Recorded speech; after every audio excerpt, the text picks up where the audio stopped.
তো যাই হোক, আমার বক্তব্যটা হচ্ছে যে যে যেখানে প্রবেশ করবে সে সেখান থেকে আর কখনো রেহাই পাবে না।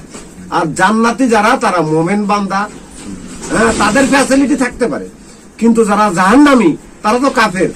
তাদেরকে যদি আল্লাহ ফ্যাসিলিটি দেয় তাহলে মোমেনদের সাথেও বিশ্বাসঘাতকতা হইবে। কথা বুঝছো কিনা?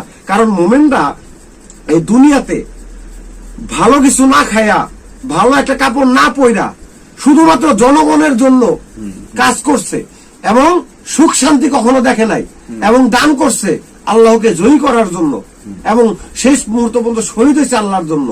তাদেরকে ঠকানো হবে না যদি কাফেরদেরকে ফ্যাসিলিটি দেওয়া হয়। কথা বুঝো নাই? যারা মোল্লাদের তৈরি করা এই হাদিস খানা মানেন, তারা মোল্লাদের সাথে কই যাবেন যেন? জাহান্নামে। আমি এতক্ষণ তারে বুঝাইছি, আমার পিছনে যে ক্যামেরা করতেছে সেও আছে।